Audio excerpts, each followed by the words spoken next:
Assalamualaikum warahmatullahi wabarakatuh. Perkenalkan, nama saya Zuhrawati dengan NIM 1907030004. Di sini saya akan menjawab pertanyaan UAS mata kuliah Ekologi Perairan dengan dosen pengampu Bapak Ilham Zulfahmi MSI.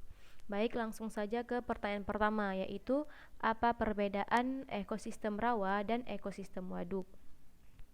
Jadi ekosistem rawa ini merupakan ekosistem dengan genangan air ilmiah yang terjadi secara terus-menerus atau secara musiman akibat drainase yang terhambat serta memiliki ciri khusus secara biologi dan kimia.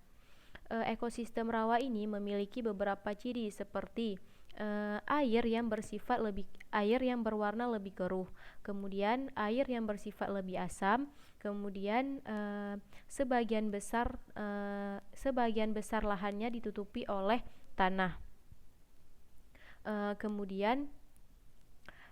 Sedangkan ekosistem waduk merupakan ekosistem buatan yang berupa bangunan penahan atau penimbun air yang biasanya banyak digunakan untuk berbagai kebutuhan manusia dan memiliki peranan yang sangat besar.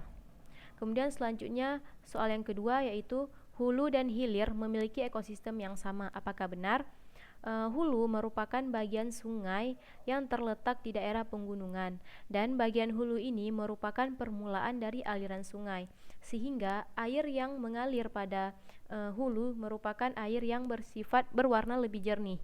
Sedangkan hilir merupakan bagian sungai yang paling akhir, dan biasanya bagian hilir ini dapat mengalirkan air langsung ke laut.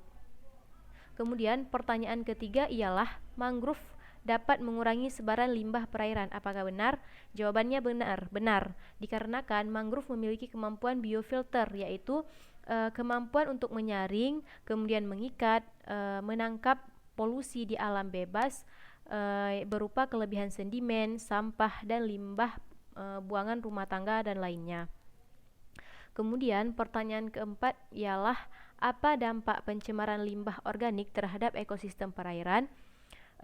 Pembuangan bahan tercemar secara langsung itu dapat berdampak terhadap pencemaran ekosistem perairan, yaitu misalnya pembuangan limbah organik itu dapat menyebabkan terjadinya peningkatan mikroorganisme atau kesuburan tanaman air, sehingga apabila terjadi peningkatan mikroorganisme dan juga tanaman air ini dapat menyebabkan masuknya cahaya matahari ke dalam air. Kemudian untuk pertanyaan yang kelima ialah apakah pencemaran berpengaruh terhadap kelestarian ikan? Bagaimana mekanismenya? Berpengaruh, yaitu banyaknya zat pencemar pada air limbah itu dapat menyebabkan menurunnya kadar oksigen terlarut di dalam air, sehingga dapat menyebabkan kehidupan di dalam air tersebut terganggu. Akibatnya sehingga terjadinya peningkatan kadar garam yang dapat berdampak pada biota perairan. Hal pertama yang terjadi ialah terjadinya perubahan pada insang ikan. Insang ini bersifat sensitif, sehingga apabila terjadi perubahan dia akan nampak terlebih dahulu, dikarenakan pada insang ini terdapat suatu proses, yaitu proses osmoregulasi, yaitu proses yang berperan untuk mengatur kebutuhan ion pada tubuh saat terjadinya pertukaran gas dan menyesuaikan kadar ion air di luar tubuh ikan dengan di dalam tubuh ikan. Demikian jawaban saya, lebih dan kurang saya mohon maaf. Assalamualaikum warahmatullahi wabarakatuh.